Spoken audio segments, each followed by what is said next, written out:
Well, thanks for turning up on this let's stay at home and watch the rain outside evening for VanQ. I'm happy to be back. So today's evening is about a different kind of QA. So somebody kind of plonks an architecture diagram in front of you, and or maybe you have designed something. How can you actually QA that? How can what's the difference between an architecture that actually does the job and works for you and one which isn't? So it's obviously a big topic, but let's give a bit of an introduction to how these bits fit together. So some systems are just more likely to be successfully implemented than others, depending how they're designed. I'll ask for questions every now and then during the presentation, but feel free to chime in. If that turns a bit interactive, that's great. So these examples are actually from my upcoming book, Flow-Centric Software Engineering, and upcoming as in probably months from now. But if you want to register for early access, here's a link. I'm going to show that again at the end of the presentation. So let's see. So if you do any testing, what's the first thing you need to know? You need kind of requirements and acceptance criteria. Otherwise, it kind of, you don't know what you're aiming for. And the question is then for software architecture, what are you actually trying to achieve when you architect something? So I'm just gonna pick one for the purposes of this presentation because it's really the only thing anyone in the industry, any business guy in the industry I ever talked to cared about, right? When is it live, right? As in, no one cares of effort, right? And people still seem to be estimating in terms of effort. I have no idea why. But projections in terms of, all they ever want to hear is projections of how many days it's going to take till users can use it. And so the acceptance criteria we're going to apply for a little exploration of different architectures, and which you'll run into occasionally if you're in that business, is how does it stack up with optimizing flow from we want it to its life. That's sort of what the book is about, right? Project management and software and architecture are really two sides of the same coin. One enables the other and the other way around. And if you just have a random whack of code, then no amount of ticket grinding is going to, and sort of strange Scrum things and slicing and dicing is going to get you anywhere. It's like trying to, it doesn't matter how hard you work, if you build your car without a blueprint, you're not going to get anywhere. Likewise, if you just work backwards from user stories and split it up into tickets and then start coding, then your architecture is going to reflect the structure of your Jira tickets and Jira category instead of the actual technical stuff. That's because the way stuff is communicated pretty much shapes what it looks like. It's Conway's law. So those two things need to go hand in hand. Also, if you have a super duper very complex architecture, then you may run out of time, right? It may be too complicated for the team to do, and it might not add much value to do it, right? So you really need to look at delivery from both a architecture and project management side. Otherwise, you won't be able to roll that stuff out, and it's not helpful. So let's have a look and see what actually, now we know that we want to aim for the number of days and optimize for that. Everybody always wants it built fast. Let's look at factors which influence that. It's basically about, on the architecture side, it's about complexity, right? We need to, the architecture and how complicated it is, it definitely adds effort and also affects it in other ways, just how long it's going to take. Simple is not necessarily always best. You kind of need to right size the architecture, your design, as simple as possible, but no simpler. And so what kind of criteria do you use for that? Well, let's look at the types of complexity which play into that. The first one is just cognitive load, right? If it's simple to understand, then it's likely that you'll have less bugs, and every bug takes time to fix, right? The later you discover it, the harder it is to fix. So side effects caused, this is about guide fences, right? You really want, for example, naming is crucial.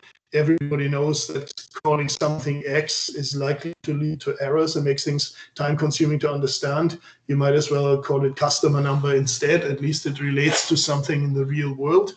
And there's a lot of compounding factors like that, where it's complicated, it means slow, right? So we want simplicity to reduce cognitive load.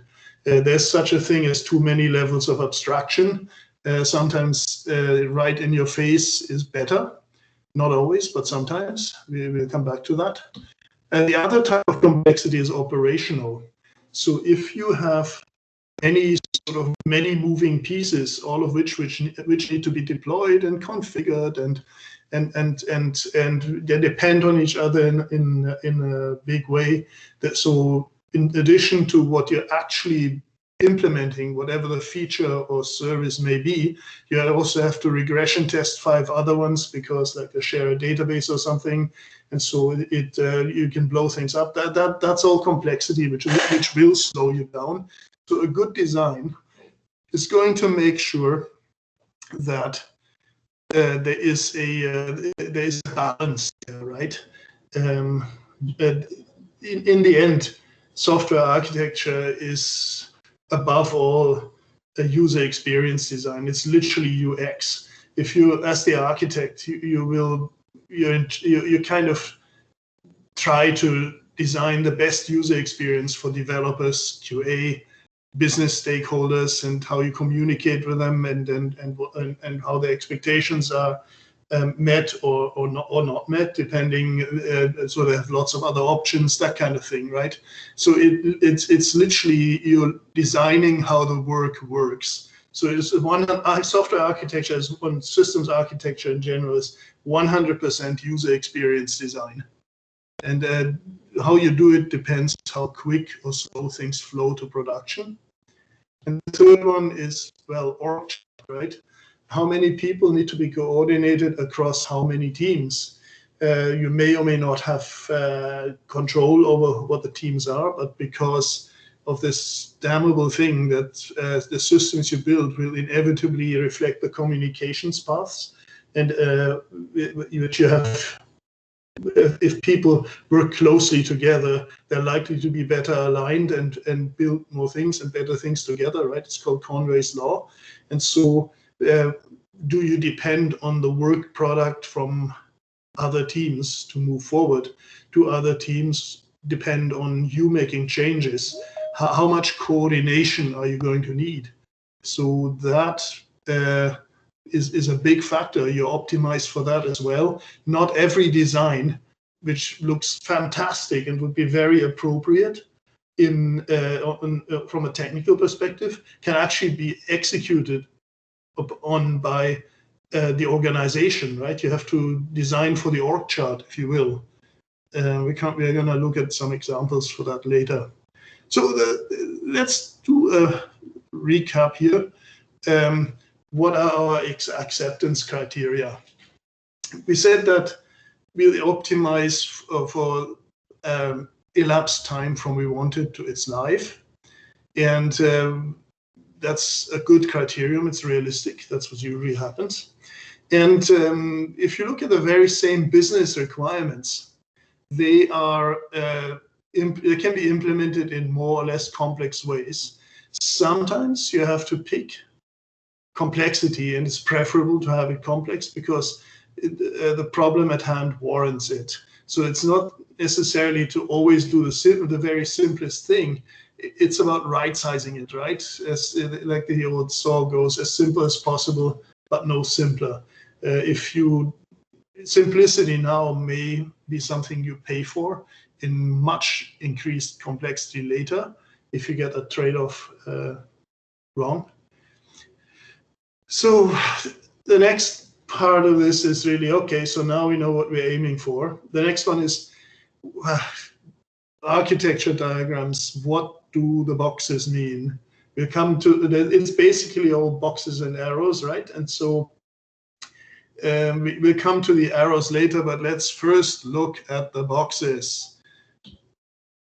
So what makes, yeah, of course, this is like at the current state of the industry, which is sort of like steam engines circa 1820 or something. It's almost any drawing. It's not that almost any drawing will do, right? You see all sorts of things for architecture diagrams. It's sort of, you can put whatever you want into those boxes, have as many arrows what you want. And there's sort of gargoyles and sea monsters, and there'll be dragons and all the rest of it. It's a very unstructured industry at the moment. So we're going to pick, for the purposes of this presentation, we're going to pick ourselves a building block which supports our objective, which is to optimize for the number of days elapsed, right, for flow, for making things happen quickly. And for that, you want, this is sort of I found this sort of graph here, these illustrations.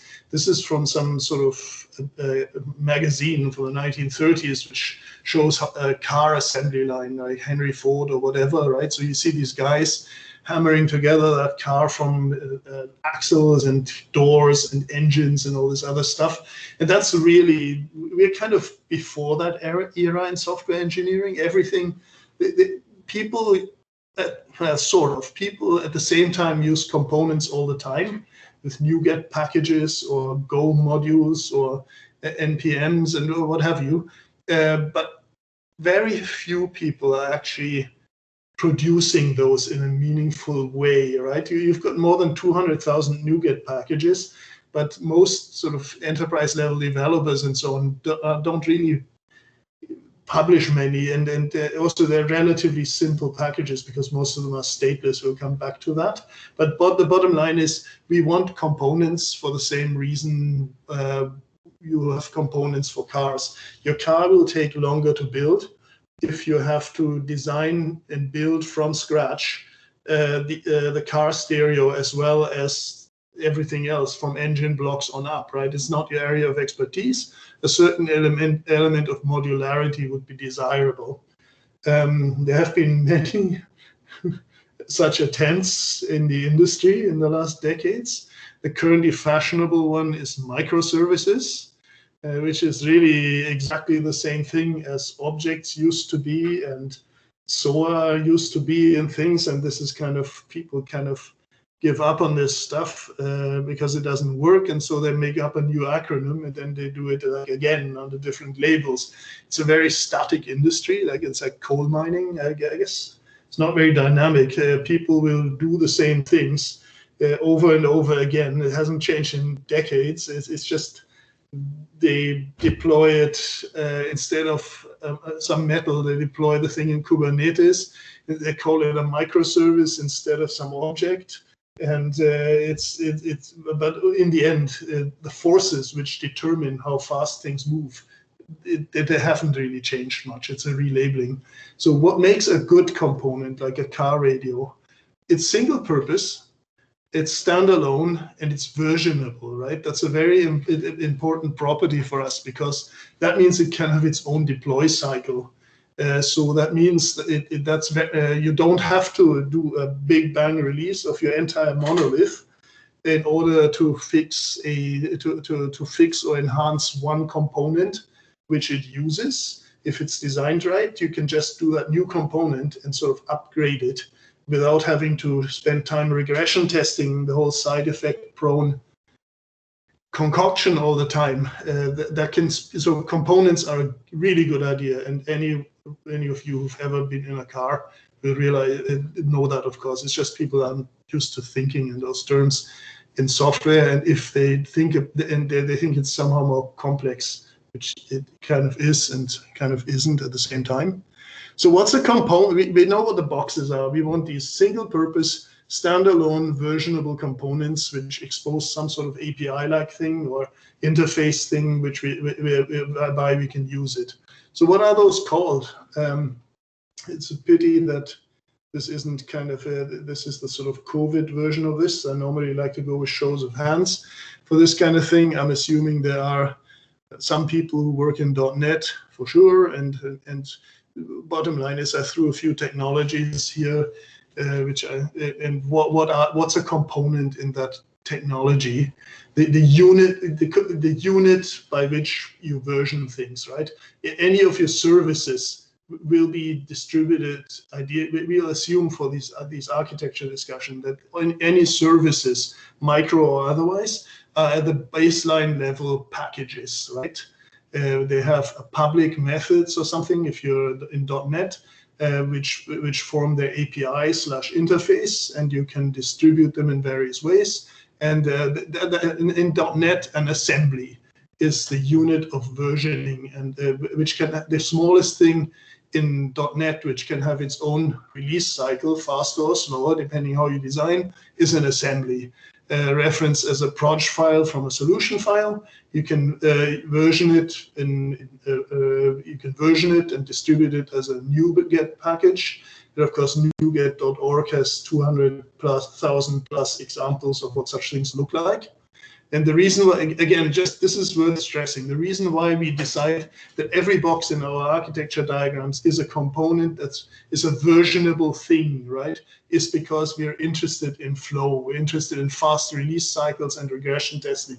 If it's standalone and you can replace version 1.5 with version 1.6, and as long as your contracts are stable, you're winning, right? The Node.js equivalent is it's referenced by package.json. It's a NPM package. Golang has it's been coming for a long time, but now the Go mod is reasonably standardized. Go modules and so on. So they, in the end, couldn't walk away from needing such a mechanism too. And Python, of course, has Python packages in requirements.txt where you freeze them, and pypy.org has a lot of them. That's one way to do it, but there are other such things. So components, right? Whatever the thing is you can version in whatever technology you're dealing with is the building block. That's why it's versionable, like a car radio, serial number, and oh, God knows what else, right? So how do you talk to components? Components need inputs. They need them for decision making. Basically, anything that's in an if statement, as something in the if in the condition clause, right? Needs to, that's data and information which has to come from somewhere. And in those components, also known, we're going to use services and components in pretty much interchangeably here, because it's really the same thing. The rules are the same, right? And for a service or any other component, inputs can come from precisely two sources, no more, no less. Parameters which you pass in, which come with a command you're sending to the API or interface or public method or who knows what, it's in your technology, who cares. You send a parameter, right? Like, for example, get user, and you send a get user by user ID, you give it a user ID parameter. Oh yeah, here's a piece of data. Does that user exist? If this user ID is found, then yes, otherwise no, right? Business logic, decision making, lookups, these data need to come from somewhere. The other source, the only other source where this can come from, is by something that happened in the past. As in, by the time you send your command to your component, your service, same thing, right? Something else already told it a piece of information which it needs to do whatever it's supposed to do, retrieve something, determine something with business logic, whatever the case may be, right? Those are the only two sources. What happened in the past is, of course, in the database known as state. And the database really is a snapshot of things which happened over time. You created a user, you updated the address information, 2 days later, you added a phone number, that kind of thing. And the events record that, right? User created, address updated, phone number added, whatever you have, right? So think of a database, any database, legacy, brand new stuff, events, so it doesn't really matter. The database is a snapshot of past events. It's even implemented that way under the hood. You have these logs which are used for replication and stuff like that. So bottom line, there are exactly two places where inputs for information needed by components can come from, no more, no less. All right, so building blocks, versionable components. So a service is a component, but it's composed of other components which kind of make it up, right? It's one of these Russian doll things in a way. And so let's look at the structure one of these services have. Right? It's pretty standalone. It's like your fridge. It can pretty much function anywhere. There are no outside dependencies other than electricity, I suppose, and so or a car radio, right? The beauty of it is it has everything it needs minus a couple of wires for electricity, and it works in any car, right? You don't have to build a custom radio for your Mazda, and you need to build a new one from scratch for your Lamborghini. And so basically, under the hood, services tend to be made of three different things: controllers, functions, and repositories. Controllers are workflows, right? Whenever you call a REST API or a public method or whatever it's called, doesn't matter. Behind the scenes, there's a controller. If you're in ASP.NET, this is of course familiar because ASP.NET has those controllers and which kick in when you get a post request. The controller knows what underlying services to call, right? And those services they're wired up in your IOC container in ASP.NET. There are exact equivalents in all of those other technologies I mentioned, and probably in many, many more, right? These days, probably COBOL included, unless I'm much mistaken. They beefed stuff up there. Don't want to know. But those services underneath, they always have sort of logic, also known as business logic. And that's really from a testability perspective and also from a flexibility perspective, these are really pure functions. So you have a function means you can send it a bunch of inputs. It doesn't really know where they come from, and it transforms them with 100% fidelity into a known set of inputs, produces a known set of outputs along the lines of if the function is add and you give it 1 and 2, then the output will be, let me think, 3, right? So something like that. And it doesn't have side effects. But of course, you do need those side effects, those data, that state we mentioned earlier. With the database has to come from somewhere. So in general, what controllers do, high level, if you implement them clean, is it knows about data repositories where it can get all the stuff from which hasn't been sent to it as command parameters. And it knows by some more or less convoluted way how to get that data out of the repositories and add it to the list of inputs for your functions. At that level of abstraction, if you think car radio, so you have you switch on the radio, right? The first thing your controller is sort of the on button. And then the first thing that happens is it asks a repository to find what station is currently dialed in or selected, right? That's data from the past. It's database, the little knob in front, which is at 640 kilohertz or whatever it is. that's kind of a database of the state of what the current frequency is, gets that from the repository. It also knows what the current volume setting is, because it knows that little button you twiddle at the front to change the volume, if anybody remembers those types of radios. And then the playing of the music from that station, that's just a function which takes those parameters, station and volume, and then just does its thing, right? So it's what we're trying to do is really no different than a radio. All right, so I'm going to throw it open for questions in a moment. So how get that? So now we know that what a component is. It's whatever thing can be versioned in whatever technology you're using. And the reason for that is, well, the versioning thing is good for speed, because it means it determines how much regression testing we need to do and how fast our release cycles can be consequently. Components have inputs from either past, as in database, or parameters, and they have they consist high level out of control, so process controllers, some kind of functions which evaluate business logic and stuff like that, and repositories which can get at sort of past events or past database state. So if it's all assemblies, right? If all that stuff is a bunch of packages, libraries, if you will. Okay, how do we actually get that into our? How do we actually get that into? So it's actually any use, right? Aren't we supposed to have GraphQL APIs, like magical gRPC things, and everybody is sort of gushing about Kafka and the event store and all this other stuff. A console, for that matter, how can we even run it from a console app? If it's some sort of package.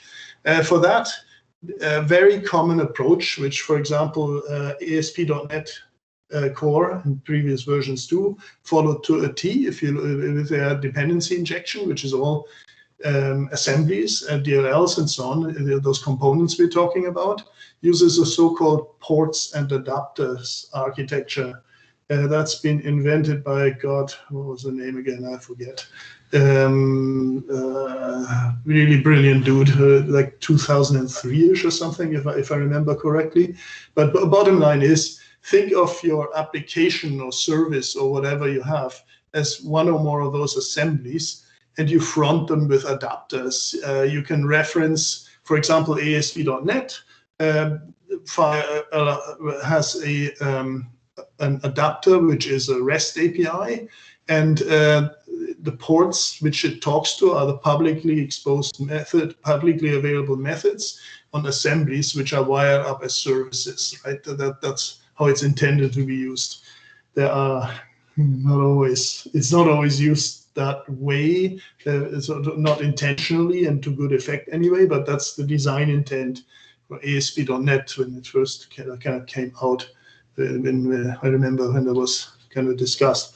So ports and adapters, what that means. So recap: single purpose components, they have their own release cycles, and services are components which can be deployed in various ways to compose other services. It's a lot like building a car using car radios, engines, and tires and stuff like that.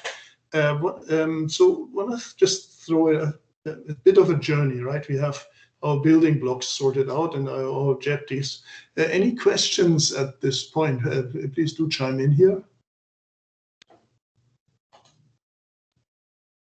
It would appear. Yes. Yeah, there is one question. Do you see it, or do you want me to read it out? Let me have a look if I can actually see that. Meeting chat. Parameters. You mentioned that components can use legacy databases as, see more, hang on just, as well as modern one. Is that the case with all components, or are there restrictions to certain types of components in terms of the parameters they can accept? That depends that depends on the quality of your architecture. If you, the answer is no, you can use legacy databases as well as modern ones anytime if you get the interfaces right, right? I just had a case where we were actually interfacing with a, believe it or not, COBOL system, which has requirements for a very strict layout and sort of, don't ask, COBOL data types and so on. You needed to produce a file in just the right way so that can be picked up and things like that.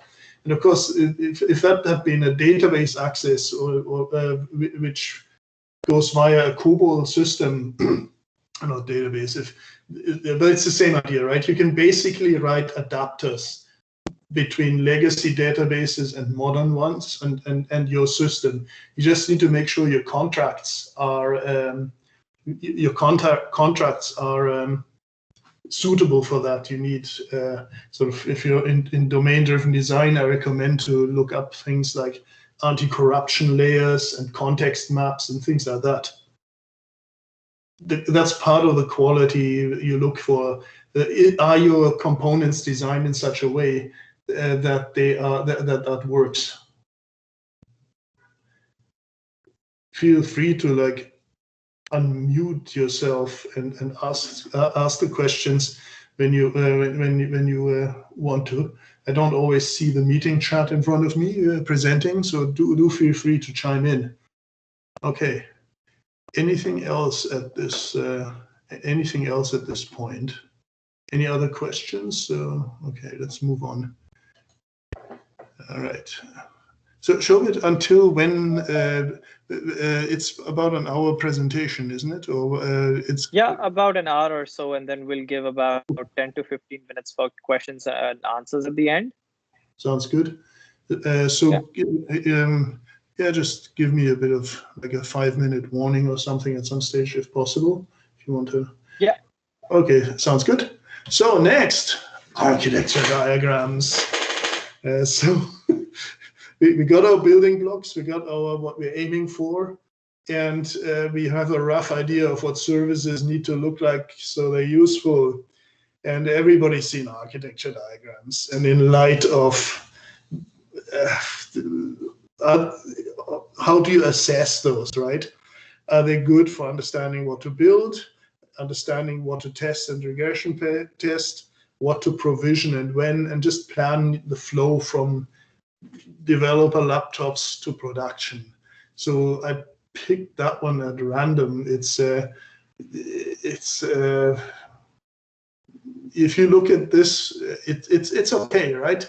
But it's got too many boxes, too many arrows, and it's probably most suitable for understanding infrastructure, right? It's networking and hosting zones and all these other things, and a couple of boxes. And maybe, but often you see sort of, I'm not sure if this is one of those. Maybe there is a sort of a complementary thing. If you look at this sort of orange zone in the middle, it does have lots of arrows, a literal battle of Agincourt, sky full of arrows kind of idea. That's usually not the best sign. But bottom line is, often you see these one-size-fits-all architecture diagrams, maybe with a couple of sequence diagrams thrown in somewhere, and they're supposed to cover everything. And that's generally the first red flag, because these things need to have they have specific purposes. You need them for specific things. And so I never used to be a fan of UML, because when it first came out in sort of early .com, or maybe a couple of years before, I don't remember, it's like, oh my God, this is like awkward. It doesn't let me do what I want to do. I'm not sure if anybody remembers those rational rows things which integrated with early Visual Studio versions, which would automatically generate those diagrams from your code. And they're totally useless. I let that loose on my code. It looks like I see nothing. It looks like a total dog's breakfast. Well, that's because it wasn't lying, and because my code was a dog's breakfast, right? If ever you have one of these automated UML diagram tools and you let it loose on your code, for example, ReSharper in Visual Studio does a good job at that. exactly at that level, component level, which we discussed earlier. It actually shows you dependencies between all your stuff, and it looks like a dog's breakfast. It probably is a dog's breakfast, right? Unfortunately. Yeah, so there is, of course, an UML, or the new version UML2, the Unified Modeling Language, has fallen somewhat out of fashion, but it's by far the best.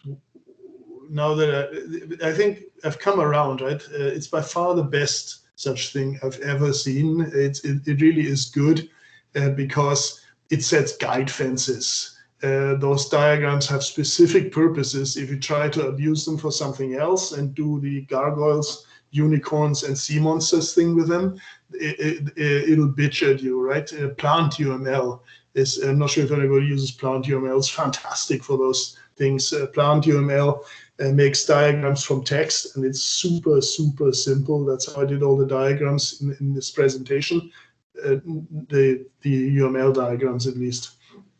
And they have purposes. So you have a component diagram.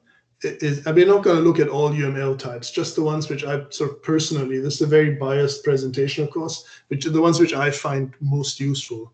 There are component diagrams, which show you what depends on what. That's really important because obviously, if your components are your services and your service A depends on service B, that means you may need to regression test service B, or you need to coordinate with a team that owns service B who have to do something, or maybe they don't need you to do something, all of which are project management level and business level concerns, right? So you absolutely, which brings us to the aforementioned arrows. We know what the boxes are, but the arrows are dependencies, and every dependency is every arrow is loaded with project management and business innuendo, right? Every arrow means that you have to talk to someone, coordinate with someone or something, right? And there's a lot of friction and a lot of, if it's two-way, it goes through the roof even more, right? If it's a one-way fire and forget dependency, there's a lot less friction and days elapse till you get it right, agree who needs to do what and what the contract is you send along, and all these other things, right? Is it deployed yet? Is that feature in production yet? What version should we be calling? Arrows are a term from a sort of software engineering for flow perspective, right? It's every arrow means project management in a sizable system, especially. So it really is a big thing, and component diagrams show you that. State machine diagrams allow you to understand an individual service. We've seen this, right? There are these little machines like a radio, right? It has memory of the past, of volume setting in the currently dialed-in station, and it has inputs such as someone twiddles the volume knob or switches it on and off, and all that. So that means they're state machines, good old-fashioned finite state machines, which have a known state as in your database, and then you send it a command which triggers a state change to the other known state.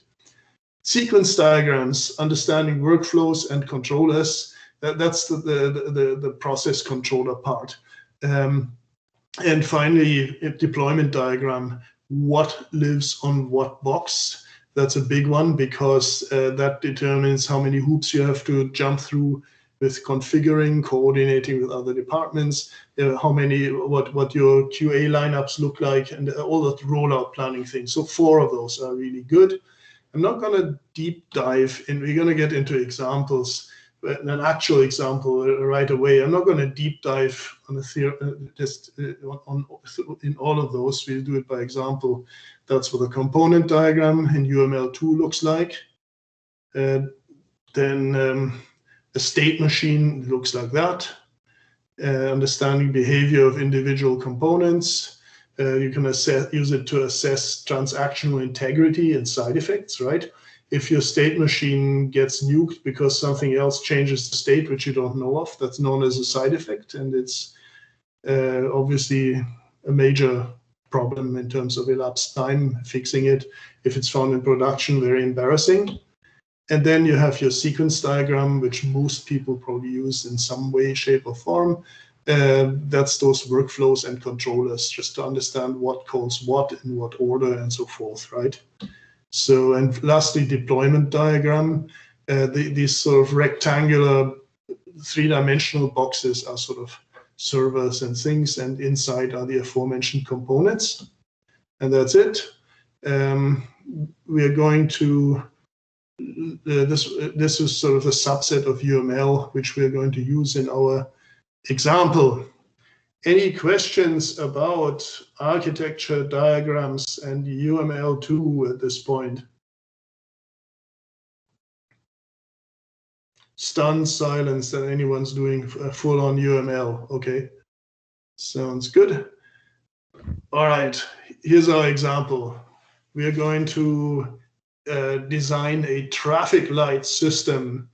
Obviously, everybody knows how it's a good problem space because you wouldn't be alive if you wouldn't know how they work.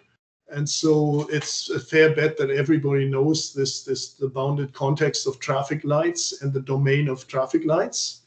And the state is saved to a database, right? It's obviously green, amber, and what was the other one? Yes. And so it's a very simple database as such. If you'd only be dealing with a single traffic light, it would be a database with one table and just one field called state, and it would be green, amber, or red. And so, well, sort of. We have a few other states in our state machine here because, of course, that would be too simple. A city will have more than one traffic light. So we're going to need a sort of, if you want to control all traffic lights in the city, we'll need a sort of a traffic light controller service, if you will, which manages them all, right? That's a process controller. And so if you look at those states here, that's of course a finite state machine in UML2 notation. And you can see the events which change state. The events are triggered by commands being sent to it. So it literally goes from a truck pulling up at an intersection, digging a hole or whatever they do, and installing a new light and plugging it in. So then they go to their phone, they open up the appropriate inventory app, which we'll see, and they say register traffic light or something, or register traffic light installation. That's a command. If they are suitably authorized and all the business rules pass, then this will lead to a light installed event, and this will be reflected in a database. So the events, like the ones you see here, are the results of state changes which were triggered by successful commands. It doesn't make any difference whatsoever if you are working in deepest, darkest legacy code land, or leading edge event sourced systems, microservice engineering. The oldest COBOL system in existence, assuming that it stores stuff in files which it later reads, has state and has events in it, right? It's just they're not explicit, which makes stuff so hard to reason about. If you have a legacy system, you can event storm that just as well to understand how it actually behaves. As a brand new one, it will help a lot because you may not have light installed events explicitly, but somewhere in your database, there's a table where, as a result of installing a light, it whacks something, right? So you have those events actually happening. It's just your system doesn't reflect them as first-class citizens. So it goes, a light is installed and it's initially off, right? It would be a bad thing if it goes straight to red or green. Then someone in the control app switches it on.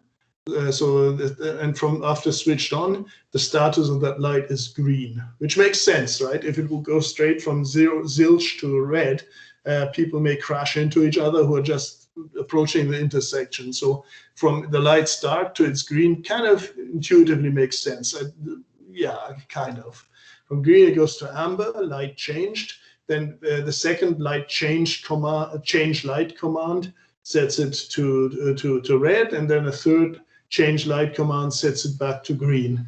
where do change light commands come from? Well, they don't come from a human operator. They come from some sort of timer controller mechanism, which brings us to a really important concept. Those workflows and those controllers can be either from machines, which do sort of Saga-like, or for that matter, very simple control flows, or people, where the machine is simply the system is part of a mix of manual steps and people and software system services steps. That's very normal.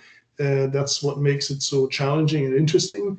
Any software system is really part of us. The 1950s term, very interesting, socio-technical system, and follows the sort of ideas around that. So here's our example. So let's build this. Like I said, chime in with questions anytime you like. I can't actually see in front of me the participant chat. So show me if there's any questions in there.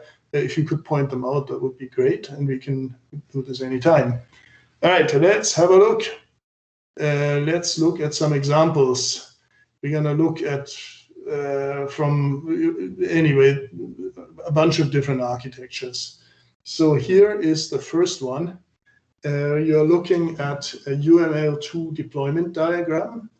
And this is an unstructured monolith. I was trying to come up with a term. These are, of course, almost situation normal, right? Most of you who have worked with legacy have seen those. Bizarrely, they're even still being built like that. That whole N-tier and 3-tier architecture stuff was an absolute curse. None of us had the faintest idea what we were doing. It created worse and more clumsy software than any other factor in the industry, short of story pointing and Scrum perhaps. But it really is a disaster. You see these things where you have literally, and the .NET space is riddled with that.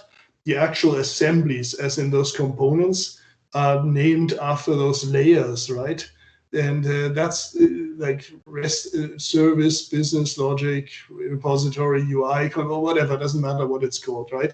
The point is that makes it a 100% full-on mixed together monolith, because as soon as you do it that way, this stuff cannot be versioned anymore. If anybody ever saw business logic version 2 being spliced into one of those, raise your hand now and I want to know all about it.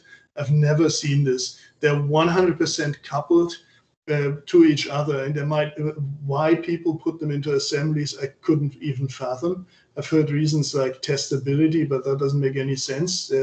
That's what internals visible to is for in for example, .NET, right? So if you need to test stuff which isn't public, so beats me. But the reason why they cannot be deployed independently is because they usually have they're not single responsibility, right?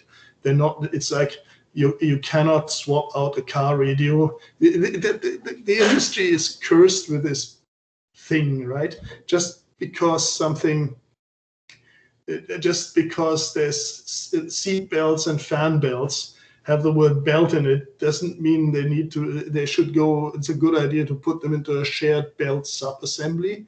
That's really what it comes down to, and that's why this pattern is really very costly in terms of causing delays, because it forces you basically at scale, it forces you on a release train, right? It would be impossible that you can only release your entire application as a monolithic block. This is your only choice. And because it's so big, just because your airline reservation system is a difficult to understand state machine with a giant database with 500 tables, doesn't mean it's not a state machine, right? It can have many different states, and the more different states there are, which are triggered by more things, the more regression testing you have to do. So you get those release train scenarios where the only way you can test it at all and get some sort of control over it is that you say, okay, we release on, I don't know, January 5th. And any features which aren't in QA by December 15th, whatever, will not make it into this release. Get in line, right? Which is, of course, a very better than nothing, but It's better than chaos, but it's of course not really what you want for speed and of delivery. And this pattern does force you into that. So snafu, monolith, system not assembled for users, unstructured and support, so on. Not a good idea from a speed of delivery perspective when you see those. It's also hard to understand. If you can basically, here's a hint, switch on, off, light change, and so on. But when you see these things and you have no idea what the system actually does, this is generic. It could implement almost anything. And it's a smell. You can't really name those things after anything in particular because they do everything, right? So the next one would be a structured monolith, but with a shared database. There you have a better idea of what this actually does. It's actually now has actual components, right? If you remember our requirements, we have traffic lights and we have a traffic light controller. And there's also some sort of inventory of traffic lights where there is, which knows about which ones exist. You can add new ones to it. You can maybe see a bit of a description with it. So instead of just having an ID and a state like red, amber, and green, maybe it says intersection of Smythe and Hornby or whatever, right? And so if it's an intersection, I can't remember. So it's some sort of inventory service, and you also have your traffic light service, which is a state machine, which decides when to change state from, say, amber to red. And this is triggered by the controller, which gives it sort of time signals and on, off, change state, and so on. So it has much better structure, and those are all standalone little services up to a point, because it still talks to one single database. So it's a structured monolith, and monoliths aren't necessarily bad. We'll come to that. And for most problems, they're probably a better solution than microservices, not because microservices are bad, but because they're devilishly difficult to execute on well. And a lot of organizations and teams would just probably fare better with first building the nice kind of structured monolith, not the kind you see here, but the nice kind. We'll see that in the next example, before they ever do distributed systems, right? It's a very complicated space because of race conditions and side effects. You have to get it exactly right, otherwise it's going to be even worse than your current monolith. So the problem is that shared database, right? You have to manage that very carefully, and it's very fragile. There are not many guide fences. There's really nothing which would, for some reason, prevent that traffic inventory service to update that table which contains the state on which a traffic light service depends, right? So the inventory service changes the current state to say a color which it doesn't expect, and then that could lead to quite a few car crashes and side effects.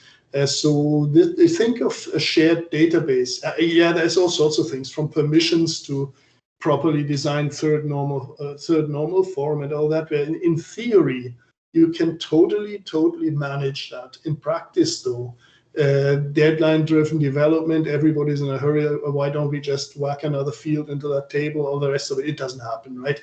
Transactional integrity is usually appalling in those shared databases. It just does not happen, right? You can see it when they actually try to do transactions, right? They just add more and more to the scope of the transaction, because there's more and more bizarre side effects over time until the entire system slows down. It's just not good to use global memory. This is like global variables, right? People don't think of it in this way, but it is actually sort of like a global variable. It's a similar problem space. So it will slow you down because of side effects. You will occasionally blow stuff up, or because you just didn't know that someone else depended on that information. So from a sort of QAing the architecture perspective, definitely not the best influence on flow.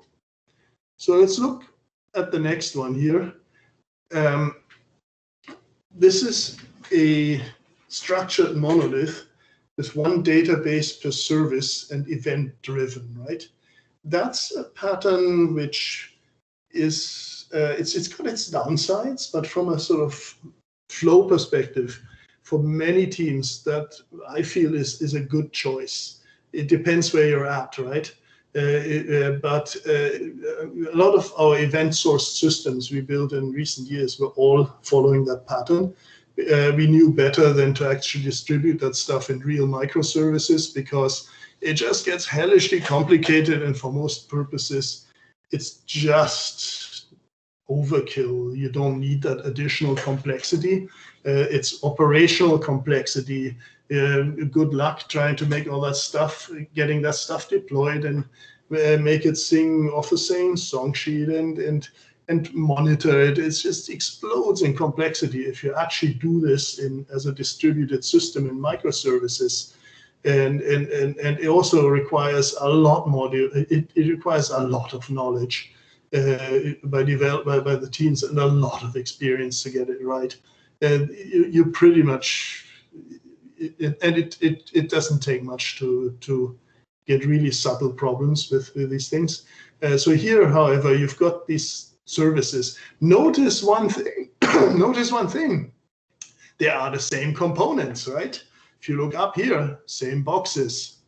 Not that, that's a dog's breakfast, but here we still have our traffic light controller service, our lights inventory service, our traffic light service. But now they talk to different databases. As per your earlier question there, the one from early on, we now wire up different repositories to those functions which constitute which are part of the service and which have a business logic. They won't know that they talk to a new database and so on, repository pattern, but it's now decoupled, right? And now things are starting to make sense from a flow perspective, because now this traffic light service here is side effect free. The scenario where the inventory service accidentally updates a field which leads to a collision on some intersection can no longer happen, simply because it does not even know about the existence of the traffic light service database,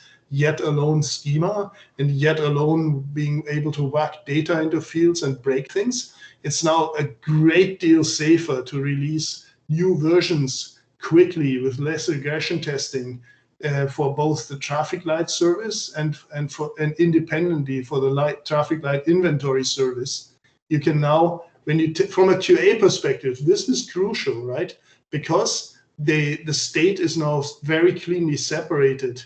You can now, if you want to release traffic light inventory service version 1.2, you do not, as long as the contracts haven't changed, you do not need to regression test the traffic light service or the traffic light controller, or for that matter, the REST API.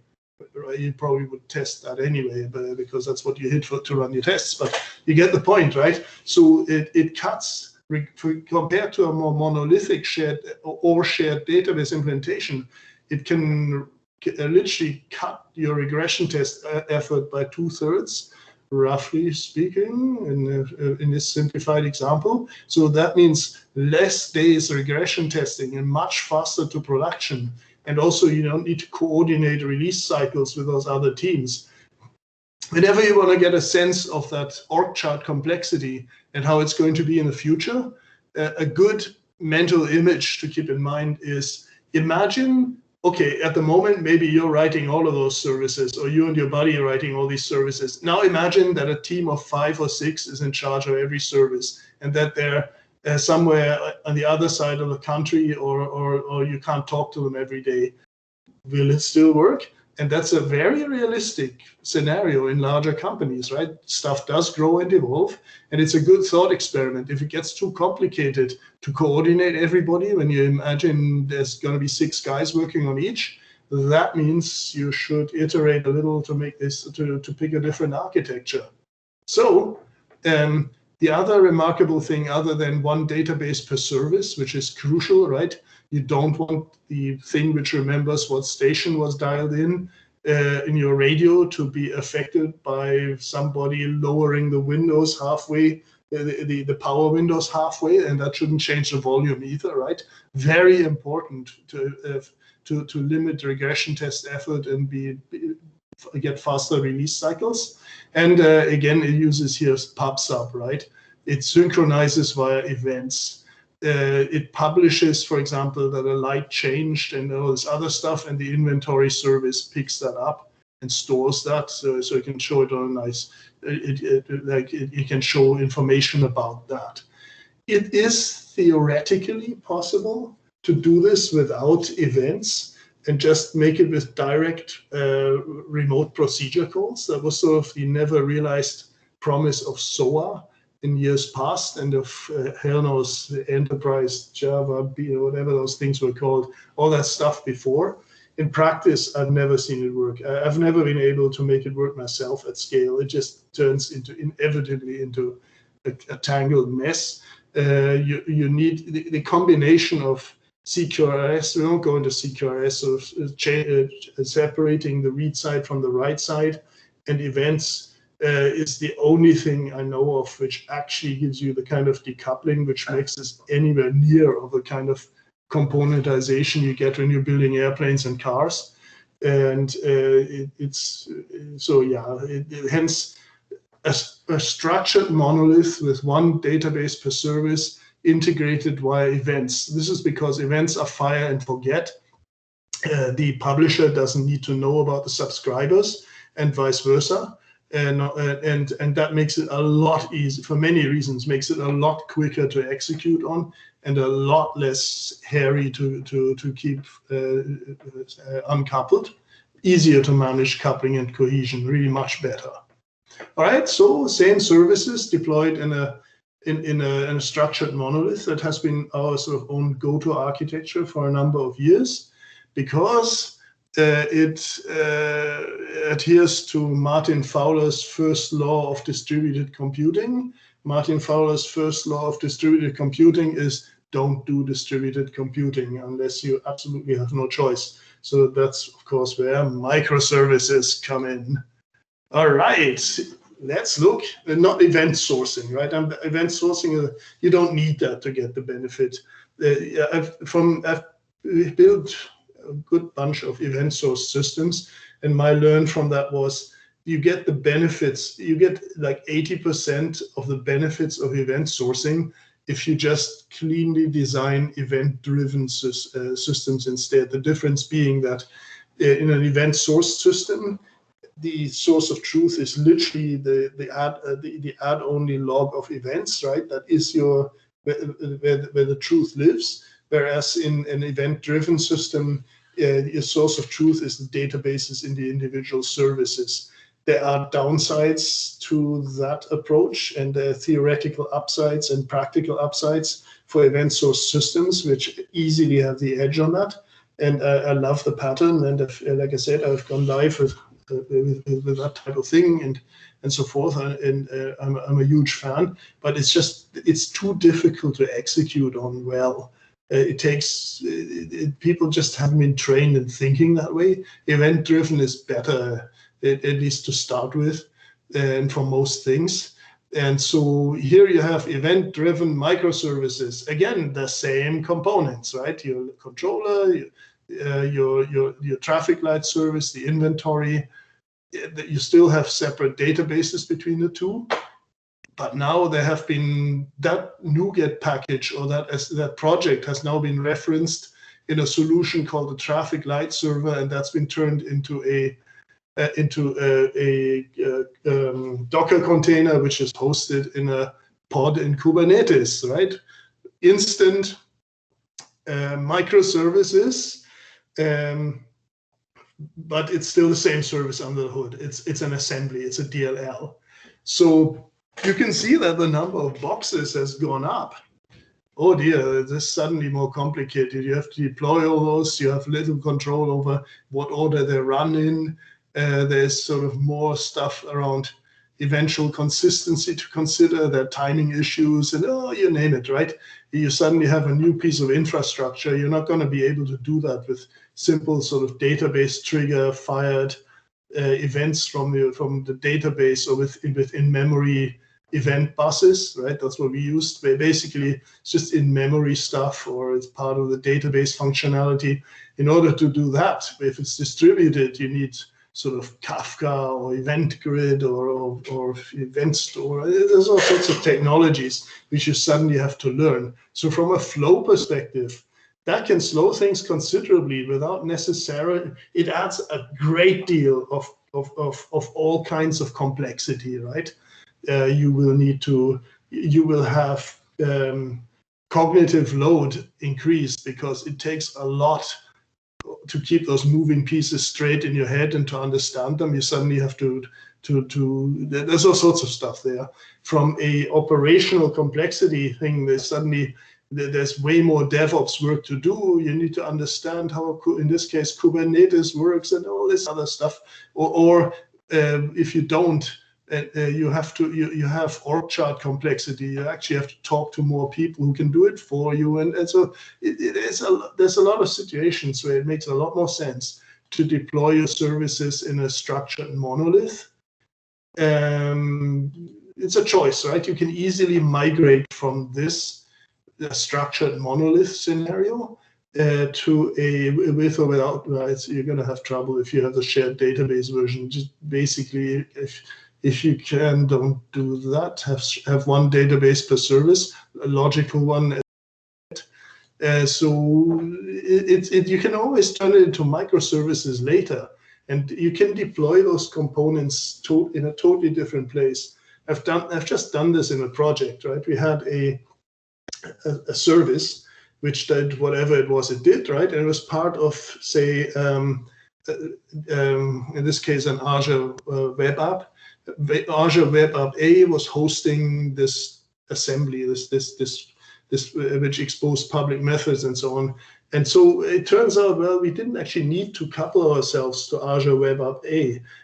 We could host that component inside Azure Web App B, which was already hosting some other service. No problem. We just moved it right over, and it now runs. It turned Azure Web App B into a structured monolith, which runs two services deployed as assemblies. This is not quite. It's a bit of a more complex scenario with a bit of legacy involved there, but it actually worked really well, right? You have that flexibility. You want microservices in the future, spin her up, and no problem. So which brings us almost to the end of the whole thing. I'm not even going to talk about event sourcing. It's wonderful, but event sourcing is you can get a lot of the benefits in other ways. So that was basically it, right? You have we took a look at what your decision criteria are for whether an architecture is good or bad. It's how it affects flow, right? You can pick any other, but we designed to go to production as fast as possible. Is bound to resonate with most business guys.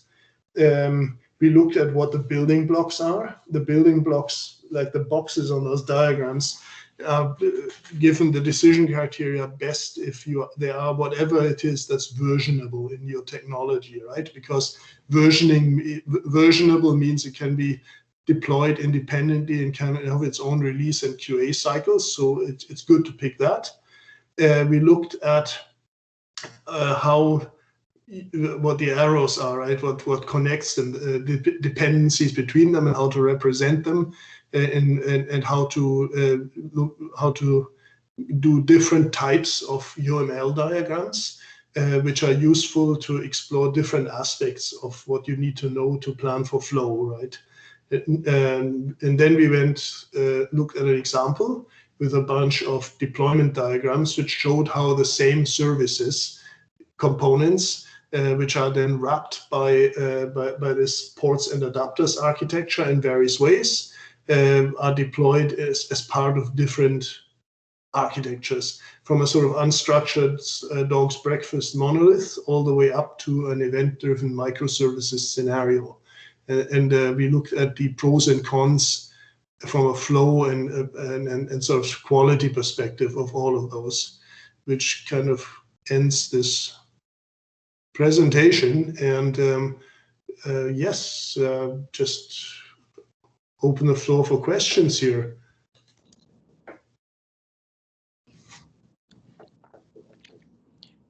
If anyone of you has any questions about the presentation today, if you do anything similar to what Robert just presented on, and you might want some clarification on something, feel free to post your questions either in the chat, or you can also ask them out loud by unmuting yourself.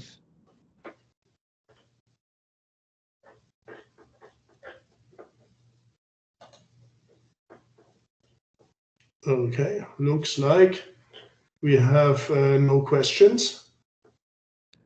We'll just give it maybe a minute just to see if anyone is typing. Sometimes we have people who don't have a mic, so we'll just give it like a couple of minutes and see if anyone posts any questions.